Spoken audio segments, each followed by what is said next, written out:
Hello YouTubers, Manny here from Manny's How To Workshop with a little video on these brick piers that I will be making for a customer of mine here in the back patio, or the lanai as we call it in Florida.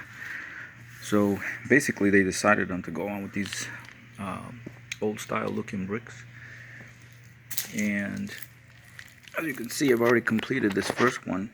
Originally we would go up to about 2 feet, but then they looked at what I had done yesterday, which was up to this row right here, and they decided to go a little bit lower.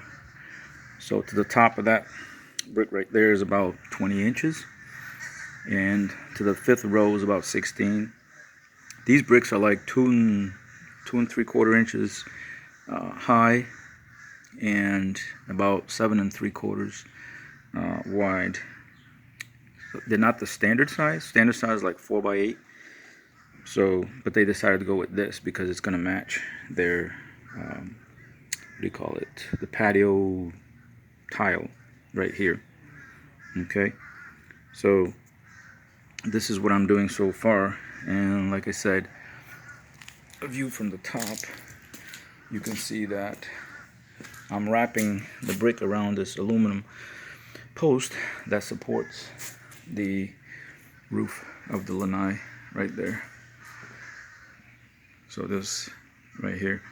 So I already demoed what used to be here was these posts were encased with cedar boards. There was, one in the corner, which there's nothing there. The third one they put there was just for decorative reasons. And then there was one wrapped around here, and there was another one wrapped around this pole. So I'm coming up here. Like I said, I'm going to cap it off with some brick veneer. And then I'm going to come back and also install the cedar wraparound all the way up. And do a nice, maybe a wood like trim on the bottom and then a trim on the top. But you can see, I decided to go, I told them, they were thinking about stopping at the 5th row. I said, let's do 6 rows. That way it's symmetrical, follows the pattern, like with these little parcel pieces. That way you get 3 on each side, all the way around. Let's see it better from here. Okay, so like those little partials, there's 1, 2, and 3. So if you go on the other side, you're going to count 1, 2, and 3. This way it keeps everything even. So as of course, laying brick is tedious, and everything's got to be level and plumb and square. So if you grab a level, well, first you use a tiny level when you're plumbing and leveling one brick, and then you use like a 2-foot level depending on how big the wall or pier you're going to make.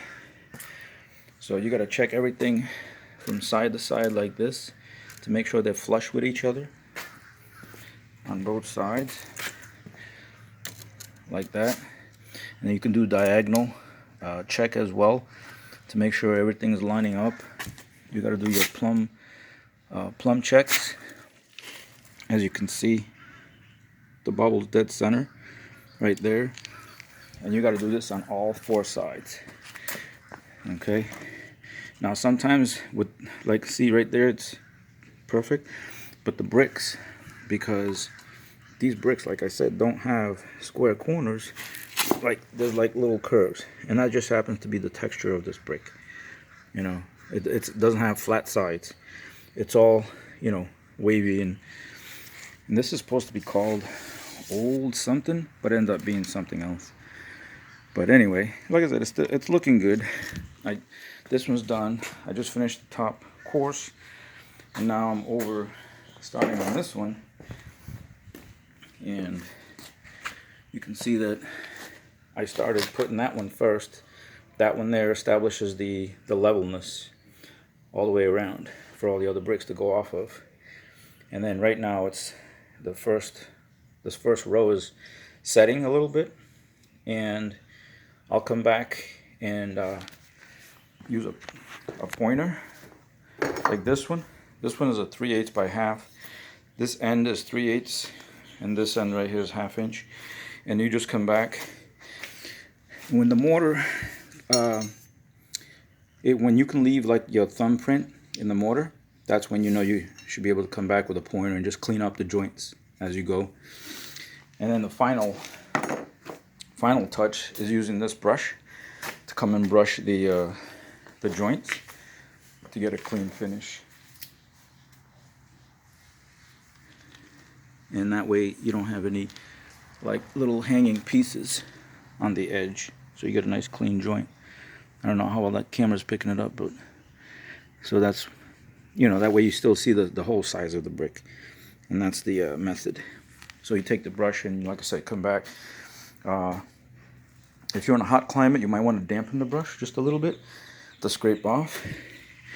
And when you brush, the mortar's got to be set pretty good where it's almost crumbly, but still enough to be able to be wiped off by that brush there.